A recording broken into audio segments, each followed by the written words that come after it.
What would you do if your daughter slammed a door on you, got angry, and walked out on you? So this mother shared something with me today, and I wanted to just bring it to share with you guys to have your thoughts.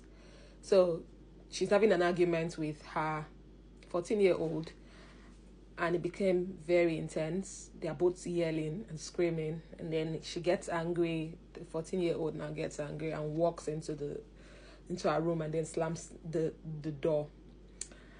And for a minute, the mom was telling me she's an African mom, and how dare a teenager bang the door? How dare her?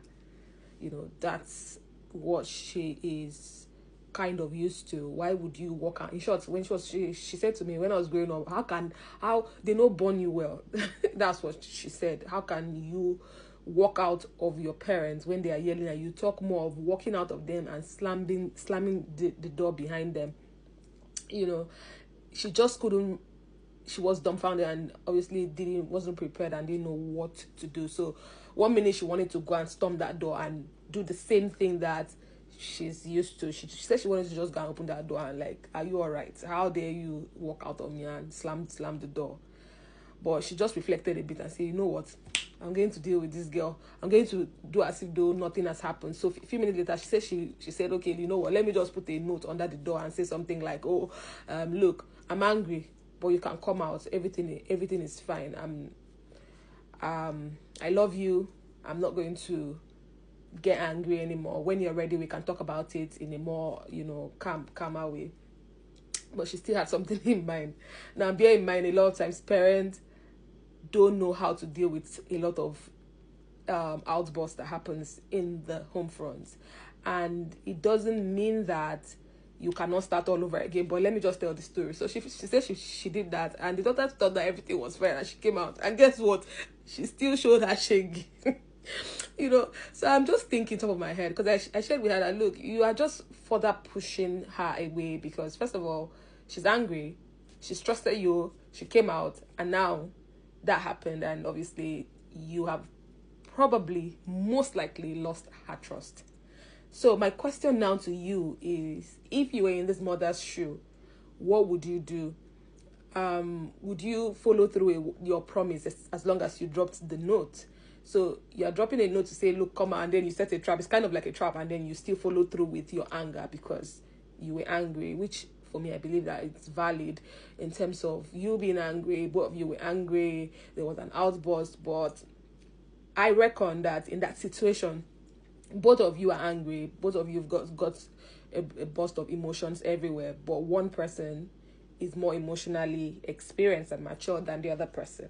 So I always say that the person that is more emotionally matured should always leverage on that emotional maturity and deal with issues, because even in relationships, you are most likely going to be more mature than your partner.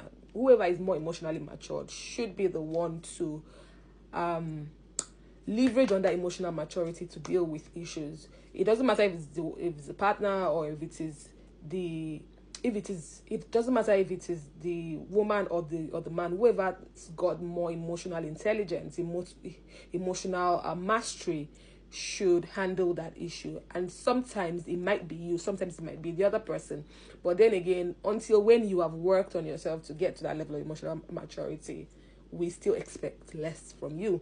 And that's why I say, when it has to do with your teenagers, we are expecting less from them, because you, on the other hand, probably have not taught them emotional mastery and regulation, and so they don't know how to regulate themselves. They don't know how to master their emotions and know how to take deep breaths or leverage on techniques. So that's why there was that outburst. I was saying to her, look, what you've done is likely pushing her away, because next time she's not going to trust you. You didn't seize the opportunity to influence, rather you seize the opportunity to lie. That's how I see it. But then again, she was like, no, this children needs to be taught a lesson. They need to be, pointed to the right direction. I know they do all these things where they talk, I beg. She was just telling me how she felt. And then again, I never invalidated her feelings, because your feelings and your disappointment and your anger, the rush of emotions and everything that is expressed in that scenario, I don't really know the details of what really, really, really happened, even though she just shared the experience of how they got into an an outburst argument, and she walked away. They know born and where she do that. And instead of her,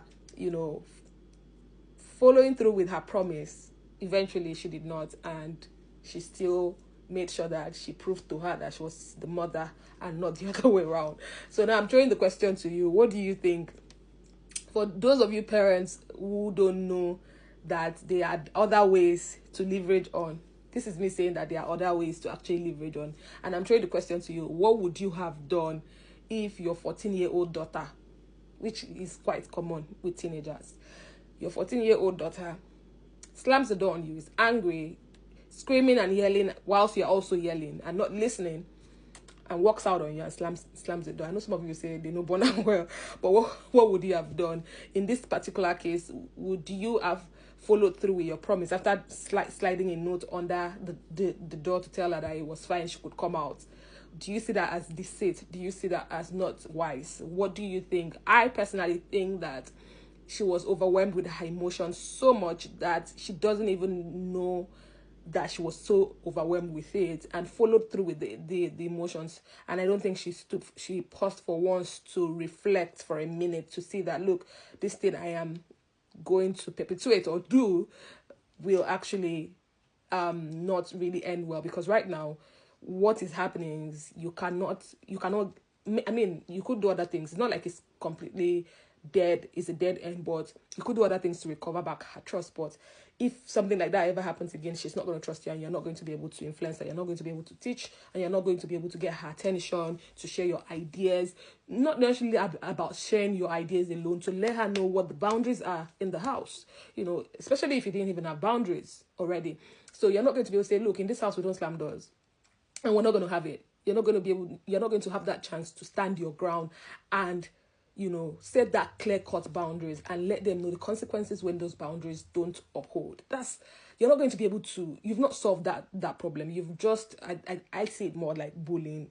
You've just used, I mean, it came off like wise, but I see it like, you've just used your motherhood instinct or your childhood trauma but in a different way to kind of deal with that circumstance. So over to you. What do you think? Do you think that mother did the right thing? What would you have done? And do you think that it is possible to deal with a teenager that did that in a different way than wanting to be erratic? Do you think it's possible? Share it with me in the comment section. I just thought to share this story with you. Hope you're having an amazing evening. Take care and bye-bye. Let's hear your thoughts.